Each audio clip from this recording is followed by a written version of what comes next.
자, 이미 사도행전 6장, 7장, 8장 이게 전부가 이게 박해받는, 교회가 순환을 겪는, 그리고 주의 종들이, 사도들이 핍박을 받고 또 순교하는 그런 내용이요. 그 중에서 하나님께서 그러기에 미리 초대교회 몇 집사를 세웠어요? 7집사를 안수하여 세워서 어떤 사람들을 세웠다고요? 지혜가 충만하고 성령에 충만하고 그 다음에 뭐예요? 칭찬 듣는 사람들을 세웠다고요. 우리가 적어도 집사 이상의 직분을 가진 분들은 이런 자격을 갖춰야 된다는 걸 주는 거예요. 그럴 때 이런 교회가 환난과 핍박이 올 때 견딜 수 있고 이길 수가 있다는 거예요. 오늘 낮에도 말씀에 은혜 받았지요? 받았지요? 지역장들에게 다시 말씀을 제가 오늘 보내줬어요. 설교한 걸 다 전달할 줄로 믿습니다. 2번, 3번씩 들어보시라고요. 할렐루야. 그래서 연단받고 환난과 고난 속에서도 잘 극복하면 정금같이 나오게 한다 하는 말씀을 드렸죠. 오늘도 마찬가지요. 이런 환난과 핍박이 갈수록 심해져. 교회를 핍박하고 사도들을 핍박해. 그들이 누구냐? 교회 지도자라는 사람들. 직계에서 오래 믿었다가는 교회로 말하면, 오늘날로 말하면 교회 중직들도 마찬가지예요. 그 당시에는 사두개인, 바리새인 이런 사람도 있었지만 특별히 레위인과 제사장들이 그렇게 핍박을 했다. 그러니까 이론 충만, 이론 100점, 행동 빵점. 이해하셨나요? 사랑 믿음하지만, 지난 시간 내가 말씀 전한 걸 다시 복습하는 거예요. 사랑하지만 진짜 여리고로 내려가다가 강도 만나서 겁 안 죽게 되고 피투성이 된 자를 향하여 그렇게 사랑을 외치고 봉사에 헤쳤도 이론적으로 충만했던 레위인과 제사장은 바쁘다고 이기적인 게 가득 차 있어. 이기적이에요. 신앙생활도 자기만 그래가지고 그냥 지나가고 말았어요. 그러나 짓밟힘을 당하고 무시당했고 가난했고, 이런 사마리아 사람은 아무 관계없는 그 고통받는 자를 예면하지 않고 사랑에 뭐했다? 실천자가 되었다. 아멘. 자기 있는 재산을 다 털어서 그 사람을 살려만 주라. 만약에 돈이 모자라면, 치료비가 부족하면 내가 더 벌어서 와서 줄 테니까 살려주시라. 아무 인간, 친척도 아니고 아무것도 아니요, 관계없는 자지만 영혼을 사랑하는, 어려움 당하고 핍박 당하고 고통받고 강도 만나고 이런 자를 예면하지 않는 그런 가슴 속에 그 말씀이 우러나오는 거예요. 오늘 낮에도 말했지만 성경을 많이 아는 게 중요한 게 아니라는 거예요. 알았으면 지정의 제대로 알고, 알았으면 깨닫고 눈물을 흘리면서 반성하고, 깨달았으면 실천하는 결단하는, 그게 축복의 열매가 있다. 오늘 제가 나눠준 책 한 권씩 여러분 읽어보신 분 손 들어봐요. 조금이라도 읽어보신 분, 몇 분 안 되네요. 읽어보시라고요. 그것만 몇 번만 읽어도 성경이 창세기부터 요한계시록까지 읽을 때마다 새로워질 거예요. 말씀을 듣는, 말씀을 보는 각도가 달라진다고요. 아멘. 오늘도 그런 말이에요. 진짜 이런 지도자들이 세상에 사도를 핍박하고, 사도 바울도 그래서 얼마나 핍박을 받았어요. 또 스데반 집사님이 얼마나 힘들었어요. 그래서 지난 철회 때 은혜 받았지만 스데반 집사님이 돌로 맞아 죽을 때 3가지 말씀 남긴 거 기억나시죠? 자, 이제 다시 말씀으로 돌아올 겁니다. 그래서 오늘 사도행전 8장에서는 우리는 하나님의 그 교회는 전적으로 하나님의 손길에 의해서 인도되어짐을 깨달을 수가 있습니다. 어떤 어려움이 있어도 교회는 주님이 붙잡아 주신다는 거예요. 그러니까 교회를 건드리면 자기만 손해인 거예요.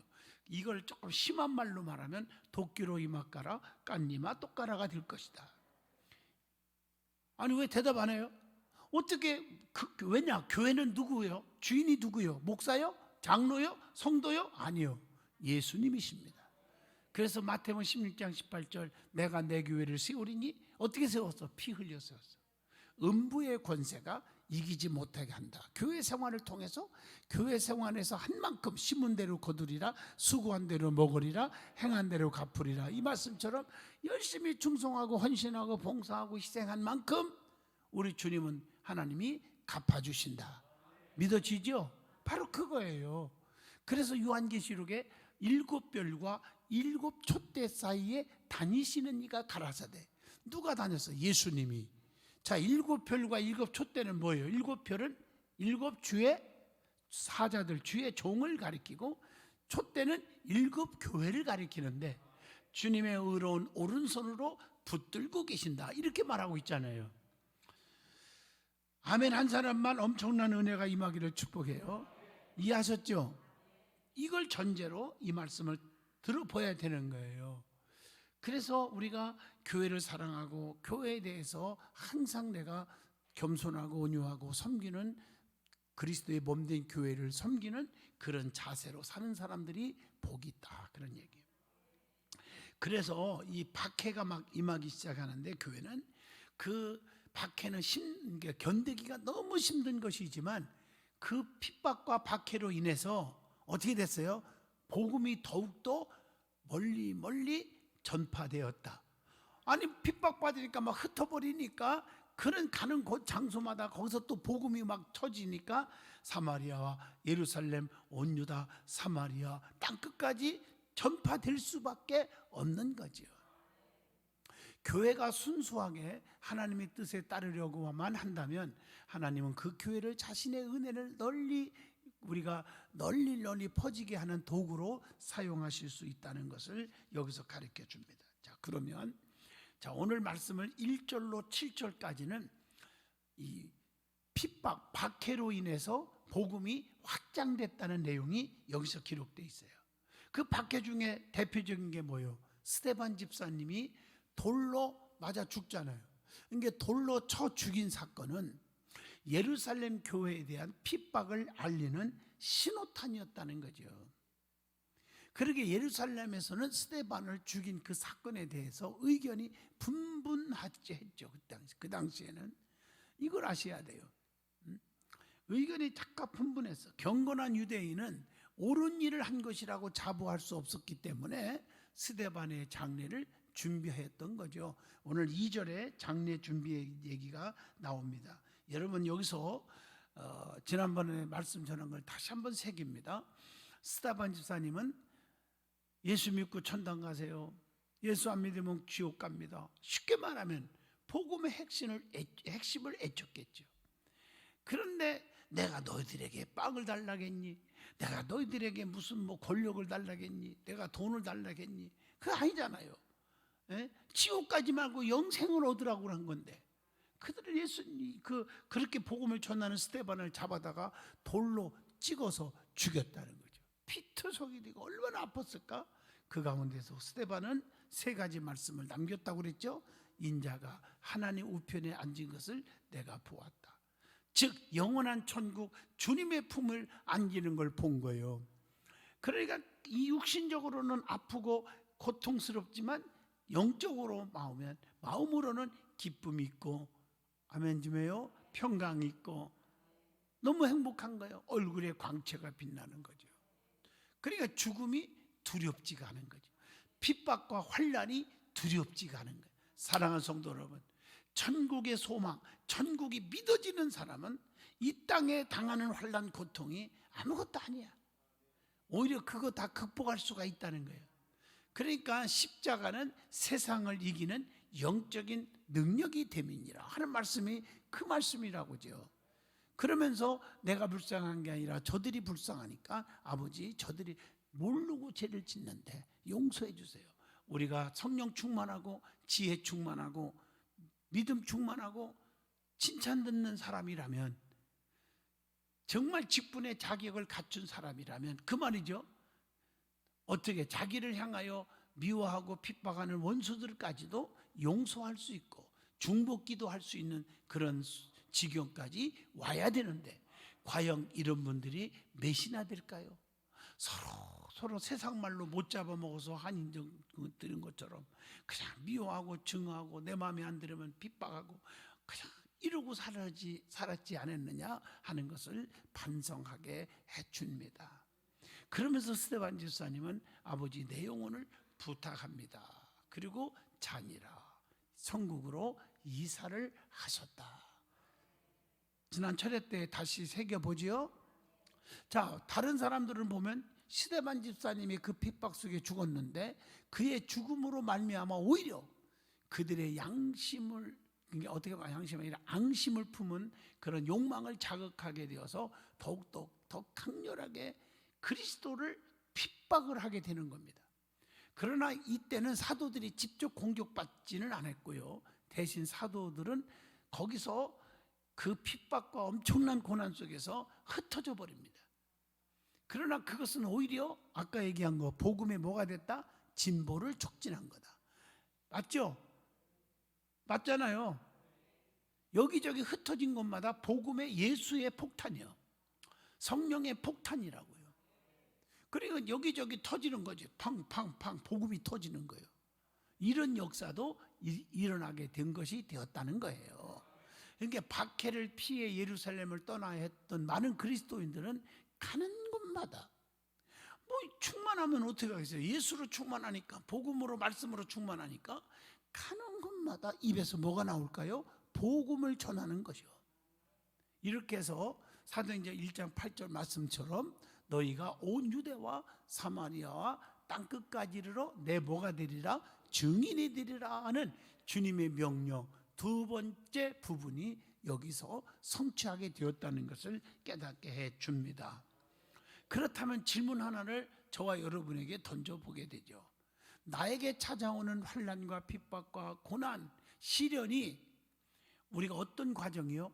은혜의 과정임을 믿습니까? 하는 질문입니다. 대답이 왜 시원찮아요?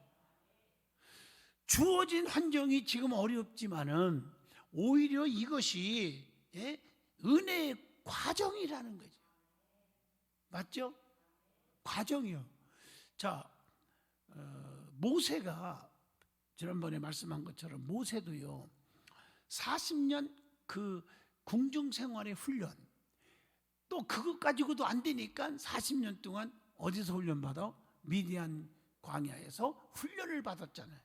그래서 80세에 성령의 능력을 받고 지도자로서 40년을 사명 감당했다는 얘기를 했죠. 기억나세요? 기억나시냐고요? 그러니까 그런 어려움 속에 이스라엘 백성들이, 잘 보세요, 그래서 출애굽을 하게 됩니다. 그래서 출애굽을 하게 되잖아요. 바로 손에서 구출받아 나오잖아요. 어디를 향해서? 적과 꿀이 흐르는 가나안 땅을 향해서 달려가는데, 자, 그들의 목적지는 가나안 땅입니다. 그러나 40년이라는 광야 생활을 거치게 됩니다. 그 거치게 되잖아요. 40년 동안 엄청난 고난이 오고 시련도 겪고 그 가운데 또 그 훈련 속에서 오, 하나님은 살아계시네, 이것도 체험하게 되잖아요. 하늘에서 먹을 것이 내려왔어요. 반석에서 샘물이 터져나와 물 마시게 해주네요. 왜 아멘 하나요? 하늘에서 먹을 것이 막 내려오는 거야. 그렇죠? 위험한 상황 속에서 막 홍해 바다를 막 쫙 갈라버리는 거야.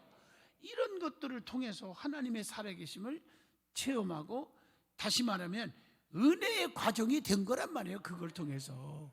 이해하셨죠? 오, 하나님 앞에 말 안 들으면 혼나네. 그러다가 계속 하나님은 오래 참으시고 노하기를 더디하시고 인애가 크시지만 참다 못, 하나님도 한계가 있는 분이다, 정신 차리라. 계속 불평하니까 무슨 사건이 있었죠? 마지막 불뱀 사건. 불뱀으로 막 물려가지고 독이 올라가가지고 막 여러분 그 뱀에 물려본 적 있어요? 저도 한번 물려본 적 있어요. 와, 보통 힘드는 게 아니에요. 그냥 막 독을 빼내고 뭐 주사 맞고 막 이러고 살은 적 있어요, 옛날에요. 그리고 벌에 한번 쏘인 적 있어. 독이 탁 들어가면 벌 한 방에 죽는 분 많아요. 연세 많은 분들이요. 저도 한 방 쏴가고 죽는 줄 알았는데 워낙 건강해서 한 방에 죽지는 않았어. 다행히 내가. 2방 맞으면 죽는 거예요. 한 방에도 죽어요, 독. 여러분들 이 산 같은 데 올라가는 건 좋지만 조심할 게 많아요. 뱀도 조심해야 되고요, 벌도 조심해야지만 또요, 독 뭐라고죠? 거미줄 치는 거미. 독거미가 있어요. 독거미요. 독거미도요. 우리나라는 그렇게 무서운 거미는 거의 없지만요, 외국에 가면 독거미도 있어. 물리면 죽어요. 그냥 독이 확 퍼져갖고요. 어떤 그 유튜브를 보니까 악어가 못 물르고 그 뱀장어인가를 큰 걸 쫙 잡아 먹어갖고 그 자리에서 빽빽빽빽 돌다가 죽어버렸어요.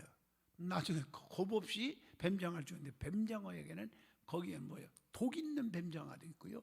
전기가 막 메치바트가 나는 뱀장어도 있다고요. 그러니까 함부로 건드리면 안 돼요. 아멘 좀 해봐요. 와, 제가 이제 옛날에 학교 다닐 때 있었던 일이 떠오르는데, 어떤 청년이 애 물어볼 때는 조그만하게 생겼고 조그만 떼떼하고 그러는데 누가 계속 걔를 건드려 못 살게. 근데 그분이 목사님 아들이에요. 참다 못해가지고, 에이, 하나님 한 번만 용서해 주세요. 그리고 소리를 지더니 우통을 벗고 한 대 딱 치는데 그대로 뻗어버렸어요. 뭘 아멘이 없고 끝까지 듣고 하면 그냥 뻗어버렸어요. 제 말 무슨 얘기인지 아시죠? 이 양반이 이 운동 유단자인지를 몰랐지. 이해하겠어요? 오늘 낮에 인사시켰죠. 산부예배 때 홍만표 안수집사님 그 아들 아시죠? 걔가 유명한 격투기 상을 엄청 받은 애요. 유튜브에도 나와요. 걔가 그렇지 않게 보이잖아요.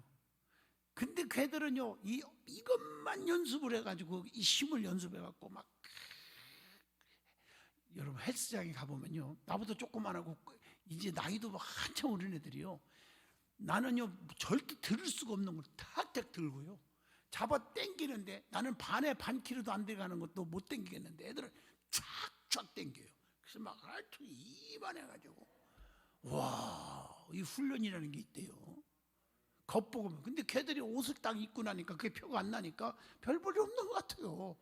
근데 우통을 딱 벗고 딱 반팔 입고서는 하는데, 이야 세상에 저렇게, 이야 근처도 못 오겠는데. 운동하는 애들은요 이걸 자꾸, 나도 운동을 많이 해봤지만 이 세기가요 보통이 아닙니다. 여러분 헬스 같은 거 많이 하고요 팔도 씨름 해보세요. 옛날하고 달라요. 다 이길 수가 있어요. 힘이 와요. 훈련이라는 게.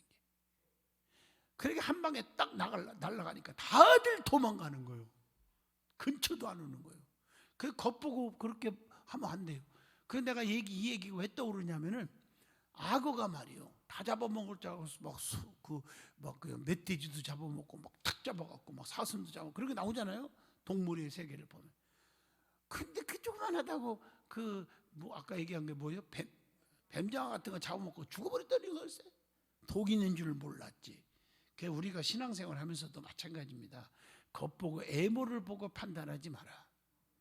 그냥 말이 없고 순수하고 그냥 세상 말로 병신같이 내내만 하는 것 같아도 그 속에 성령의 충만한 하나님의 능력으로 꽉 차 있는 하나님의 사람들이 있다는 사실을 기억하시고 살자는 거죠.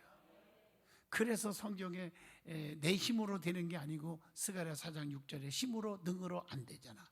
하나님의 힘으로만 된다라고 말씀을 하고 있는 줄로 믿습니다. 여러분 어려운 고난과 시련 속에서도 잘 들으셔야 돼요. 그 훈련을 통해서 다 극복할 수 있는 힘을 생기는 거예요. 그게 은혜의 과정이라는 거예요. 이런 걸 겪어본 다음에 성경을 창세기에서부터 쭉 읽다가 민수기에서 레위기 쭉 거쳐가면서 성경을 한번 읽어보시면요, 그들이 입에서 고백하는 게 광야의 40년 얘기들이 엄청나게 많이 나와요. 그때 훈련받은 얘기들이요. 자기 또 조상들이 가나안 땅에 들어간 사람들은 여호수아와 갈렙, 긍정적인 사람만 들어갔고 나머지 또 그의 후손들만 들어간 거예요. 그들이 자기 조상들, 자기 부모, 형제, 할아버지, 할머니들의 겪었던 이런 훈련을 그들이 한단 말이에요. 조상들이 어떻게 했는지를. 그걸 생각하는 거예요. 아, 이런 고난과 시련의 과정은 어떻게 보면 은혜의 과정이 될 수 있었다. 좀 아멘 좀 해봐요. 요셉도 마찬가지예요. 꿈은 있고 하나님 나와 함께 하시고 해와 달걀이라겠네. 해와 달과 11별이 내게 절하다, 이런 꿈을 가지고 쫙 나가는데 실제로는 그렇지 못했잖아요. 얼마나 고통의 환난을 겪었습니까? 누명도 쓰고 종로로 타고 감옥에 갇히고. 그렇지만 그것이 요셉이 뭐가 되는 과정이었어요? 총리가 되는 과정이었잖아요. 믿어지면 아멘. 지금 우리가 겪는 어려운 고난도 어떻게 보면 하나님이 여러분을 더 크게 축복하기 위한 과정인 줄로 믿습니다. 신앙생활하면서 이걸 아셔야 돼요. 아멘. 자, 두 번째입니다. 사마리아에 임했던 성령님의 뜨거운 역사, 여기에 대해서 9절로 25절까지 말씀을 주고 있습니다. 자, 사마리아 신자들의 경우는 세례를 받을 때와 성령을 받을 때 사이에 시간상의 공백이 좀 있었어요. 그 이유는 사마리아 사람들에게는 그들과 유대인들 사이에 해묵은 반목이 이제 그리스도의 새 질서 안에서 깨끗이 사라졌음을 특별히 확증하는 증거가 분명히 필요했기 때문이라는 거죠. 그 증거는 베드로와 요한이 예루살렘에서 내려와 그들에게 안수할 때 임하기 시작했다. 사도들의 안수, 예루살렘에서 온 사람들이 그들을 위해 기도하고 안수한다는 것은 믿을 수 없는 일이었다. 그러나 그 일이 일어나고 있었다는 거예요. 자, 여러분 보세요. 자, 어떻게 보면은 그 사마리아의 이런 성령의 역사가 폭발이 계속적으로 일어나면서 성령께서, 잘 들어봐요, 오순절날 사도들과 다른 사람들에게 임하실 때와 같은 방식으로 그들에게도 계속 임하기 시작했다는 것. 바울이 표현한 대로 그들도, 자, 고린도전서 12장 13절에 보면요, 한 성령으로 세례를 받아 한 몸, 이런 말이 나와요. 한 몸이 되었다. 이전에 원수였던 사람들이 성령을 받음으로 어떻게 됐다? 한 몸. 한 몸이 어떻게 될 수 있어요? 성령 충만하니까 남을 용서할 수 있고 이해할 수 있고 품을 수 있잖아요. 그러니까 제대로 성령 받은 사람은 남을 품을 수 있어야 되고 용서할 수 있어야 되고 이해할 수 있어야 되고 부족함을 채워줄 수 있는 거예요. 제가 누누이 1000만 번 얘기했을 거예요. 내 부모가, 그렇게 좋은 부모가 세월이 흘러서 나이가 들어서 치매 걸렸다고 미워하고 신경질 부리고 그러면 안 돼요, 안 돼요? 돼요? 대답 왜 안 하셔? 안 되잖아요. 그 불효막심한 거지. 그렇잖아요. 부모가 어쩌다가 실수로 딱 그 화장실이나 그 싱크대 앞에서 넘어져서 고관절이 부러져서 수술해야 얼마나 힘들어. 그런다고 해서 빨리빨리 좀 걸어와요, 따라와요. 그러면 안 돼요, 안 돼요? 안 되잖아요. 맞아요? 기억하셔야죠, 이런 걸. 그게 성령에 진짜 충만한 사람은요, 달라지잖아요. 변화가 일어나잖아요. 그러니까 어떻게 됐어? 하나가 될 수 있다는 거죠. 여러분, 하나가 되지 못하고 서로 그런 거는 제대로 성령 받은 사람이 아니라는 거죠. 아까 얘기했죠. 이론으로는 내가 성령 충만한 사람이요. 근데 실제 눈으로 보고 깨끗게 딱 영적으로 살펴보면 아니요. 완전히 세상적이야. 그렇게 살면 안 된다는 거죠. 진짜 성령 받은 사람이 되시기를 축복합니다. 그러니까 우리는 뭘 받아야 된다? 성령의 충만함을 받아야 한다. 할렐루야. 아멘. 자, 그리고 우리가 여기서 중요한 거, 우리가 그 빌립의 기적은요, 성경에 빌립 얘기 또 나오죠. 그 기적 얘기가 나오는데 시몬을 놀라게 했죠. 사마리아 사람들이 성령 받을 때 그 현상은 볼 수 있고 들을 수 있게 나타난 까닭에 시몬이 어머나 하고 주목해 보았던 거죠. 그는 사도들이 마음대로 사용할 수 없는, 인간의 눈으로, 인간의 판단으로 이해가 안 되는 그런 마술 이상의 능력을 지니고 있다고 생각을 했어요. 그 능력을, 그래서 어머나, 야, 저 능력 있네. 야, 어떻게 저런 능력이 있을 수 있을까? 그래서 그 능력을 돈 주고 살 수 있다고 믿은 거예요. 베드로는 그의 세속적인 야망을 단호하게 책망을 하죠. 여러분, 성령을 돈으로 살 수 있어요? 살 수 있냐고요? 없잖아요. 제가 죄송한 말씀 같지만 이해하고 들으십시오.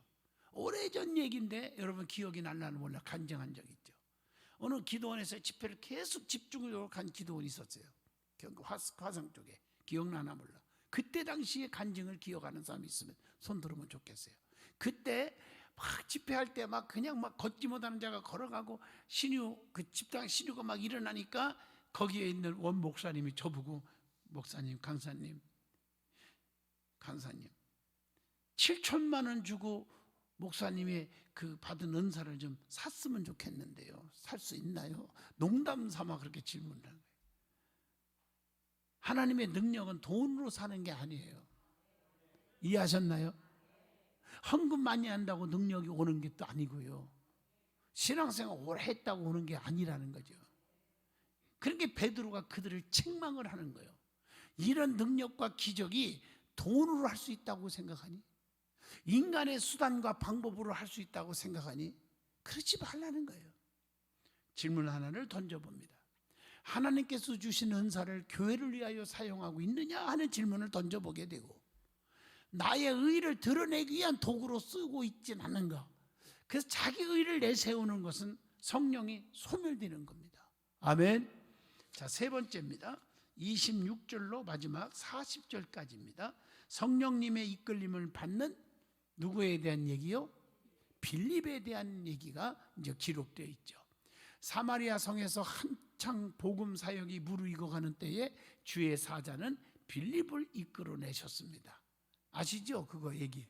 그리고 이디오피아의 여왕의 제무대신에게 복음을 전파하게 되었어요. 이로써 먼 아프리카에게도 하나님의 복음이 전파되게 되었다가는 역사를 의미합니다. 에티오피아 여왕의 내시는 예루살렘 교회에 예배하러 올 만큼 유대교회에 열심히 있었습니다. 병거에 앉아서 성경을 열심히 읽을 정도로 그렇게 열심히 있었어요. 그는 열심히 하나님을 찾았고 진리를 사모했어요. 하나님은 이런 사람에게 누구를 보냈어요?